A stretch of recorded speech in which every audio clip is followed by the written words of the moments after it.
네, 수험생 여러분 반갑습니다. 아마 이 영상을 보고 계시는 분들이라면 2021년도 시험은 어떻게 치러질 것인가, 그래서 기존에는 얼마나 채용을 했었고 또 경쟁률이나 합격선은 몇 점이었나 이런 내용이 궁금하셔서 이 영상을 보고 계실 거라고 생각을 해요.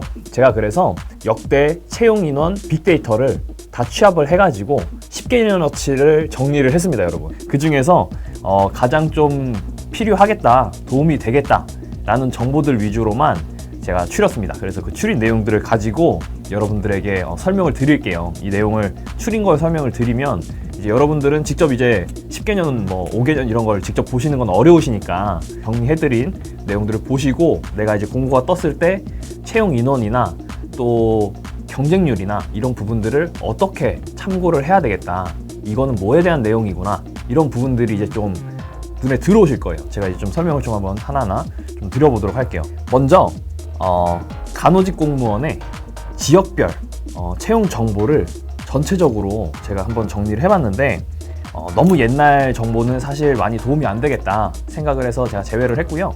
2017년도부터 2020년도까지의 그 간호직 공무원 채용 인원하고 그 다음에 경쟁률하고 그 다음에 합격선, 이렇게 이제 세 가지를 다 추려봤습니다. 전국을 다 추렸습니다. 그래서 매 년마다 간호직 공무원을 우리나라에서 몇 명이나 뽑았는가, 이 부분을 한번 추려보았는데 지금 한번 그래프를 한번 같이 보실게요. 먼저 일단은 확실한 거는 2017년도부터 지금 2020년도까지 채용 인원이 계속 증가를 하고 있습니다. 2017년도 325명, 2018년도 738명, 2019년도 1461명, 거기에 2020년도에는 무려 1595명, 2017년도에 325명이었던 거에 비하면 2020년도에는 거의 한 5배 정도 채용 인원이 증가를 한 상태죠. 이렇게 많은 채용 인원을 뽑는 이유가 뭐냐, 여러 가지 이유들이 좀 존재를 하는데요.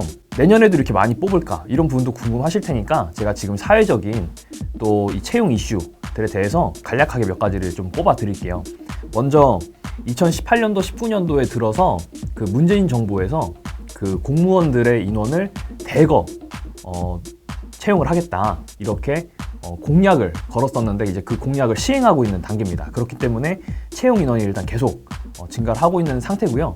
그리고 2019년도, 20년도 이때가 60세가 되셔서 이제 정년퇴직을 하시는 그 공무원분들이 가장 많으신 때라고 합니다. 그래서 이 2020년도, 그 다음에 2020년도부터 앞으로 3, 4년 정도는 계속 이제 그 가장 많이 분포를 하고 계시는 정년퇴직자들, 그런 부분에서도 이 채용 인원이 좀 올라간다, 이런 부분들을 또 볼 수가 있고요. 또 하나는 지금 절대 빼놓을 수 없는 이슈 중에 하나죠. 우리가 이제 지긋지긋한데 코로나가 이제 터지면서 이제 보건정부라는 말이 등장을 했습니다. 이 보건정부라는 말이 등장을 했다는 거는 이 공무원들 쪽에서도 간호보건의료 이런 쪽 계열의 공무원들의 수는 앞으로도 계속 늘리겠다는 거예요. 질병 관리를 하는 부분들, 그 다음에 지역 감염들을 차단하는 조치들, 이런 부분들에 1차적으로 이런 분들이 이제 투입이 되셔가지고 그런 코로나 관련된 사태에 지금 대응을 하고 계신데 앞으로 이제 또 남아있는 과제들이 있습니다. 이미 걸려 계신 분들 또 완치되실 수 있도록 조치도 취해야 될 거고요. 또 백신 이런 부분들도 또 뿌려지게 되면은 그런 부분에 대해서도 또 관리가 또 필요할 겁니다.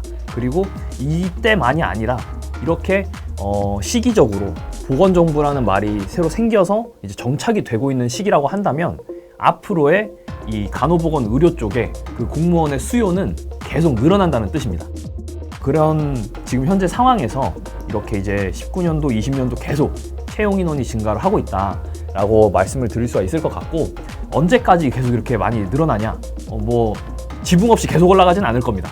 언젠가는 이제 한도가 있을 것이고, 그리고 언제부턴가 또 떨어지게 될 것인데, 앞으로 한 2, 3년 정도는 그래도 또 긍정적으로 이 채용 인원이 많다는 거는 좀 긍정적으로 볼 수 있지 않나, 이렇게 좀 시기적인 이슈로 여러분들께 말씀을 드릴 수가 있을 것 같아요. 자, 이렇게 해서 이제 채용 인원이 많이 증가를 하게 될 것이다, 여전히 많이 뽑는다, 한 3년 전에 비해서 한 몇 배 이상으로 뽑고 있으니까 지금 이렇게 많이 뽑는데, 이 많이 뽑는 것이 내가 시험 볼 때 과연 무슨 도움이 되냐, 무슨 득이 있겠냐 나한테, 이런 이제 궁금증이 생기실 거라서 제가 그래서 경쟁률을 취합을 또 해보았습니다.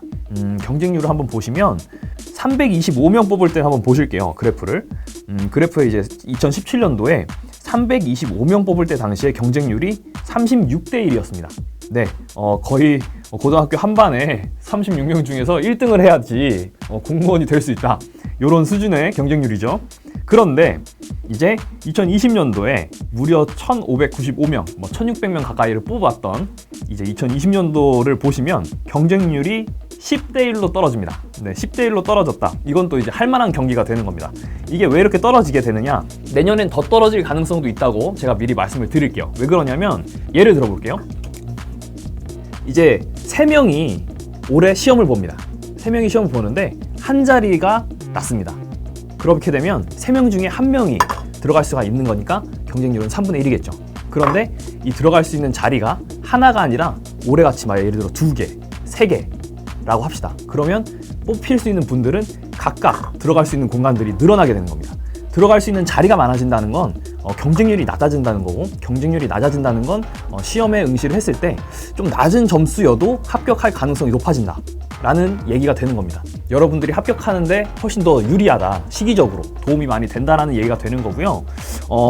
거기에 몇 년째 상당히 많이 뽑고 있잖아요. 지금 예를 들어서 2019년도 1,460명을 뽑았고 2020년도 1,600명가량을 뽑았습니다. 2021년도에 예를 들어서 1,500명 이 정도로 뽑는다. 예를 들어서 그렇게 된다고 하면은 지금 3년째 거의 한 1,000몇 명, 1,200명? 한 1,000명 이상을 계속 뽑는 거예요. 3년째. 이 부분이 3년째 계속 되면 어떻게 될까요? 예를 들어서 나는 무슨 일이 있어도 될 것이다 라고 생각하시는 수험생분들이 계실 거예요. 그런 분들은 나는 빨리 합격하면 좋지만 그래도 일단은 1년 준비하고 계시는 분들이 계신다고요. 이런 분들은 올해 떨어졌다, 내년에 또 많이 뽑으니까 내년에 또 기회가 좋죠. 내년에 붙었다, 이런 식으로 되면은 재수하시는 분들이 합격하시는 양들이 더 많아지겠죠. 재수하는 분들이 점점 합격을 더 많이 하게 되면 점점 이 경쟁이 새로 시작하시는 분들의 경쟁으로 바뀝니다.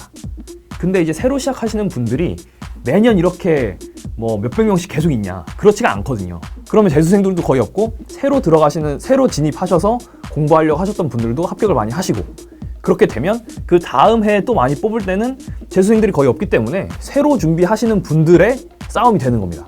이런 식으로 몇 년이 누적이 된다고 치면은 점점 더 이제 경쟁률이 더 떨어지게 될 겁니다. 재수하시는 분들이 점점 빠지게 되기 때문에 앞으로 이제 지금 한 2년, 3년째 지금 많이 뽑고 있는데 앞으로 한 2, 3년 정도 더 이제 준비를 하신다고 하면은 분명히 경쟁률은 더 떨어질 수 있다, 이렇게 좀 말씀을 드리고 싶고요. 그렇기 때문에 여기서 이제 핵심은 이거죠. 점점 가면 갈수록 새로 시작하시는 분들의 경쟁이 되니까 새로 누가 더 먼저 시작하느냐, 새로 하는 사람들 중에서도 누가 좀 더 오래 했나, 누가 더 알차게 공부했나, 이런 부분들이 이제 합격을 할 수 있냐 없냐, 종이 한 장 차이에 이런 결과를 가져오게 되지 않겠나, 이렇게 좀 말씀을 드릴 수가 있을 것 같습니다. 내가 원하는 지역들, 내가 하려고 하는 지역들, 명확히 그 지역에 대한 이슈들이라든지 그런 부분들을 명확히 파악을 하시고서 준비를 하시면 맨 처음에 아주 좋은 스타트 하시는 거다, 이렇게 설명을 드리면서 제 길었던 영상 마치도록 하겠습니다. 이렇게 지역별 채용 빅데이터 저랑 함께 살펴보셨는데요. 여러분들께 많은 도움이 되셨으면 하는 바람이고, 또 처음 시작하시는 분들이라면 특히나 이 데이터를 정리하는 방법, 요령들, 보는 그 눈썰미 같은 거, 이런 부분들 확인하셔가지고 저희 홈페이지에 밑에 정리가 다 되어 있잖아요. 그 내용들을 참고를 하셔서 해당하는 지역에 응시하시고 또 좋은 결과가 있으셨으면 좋겠습니다.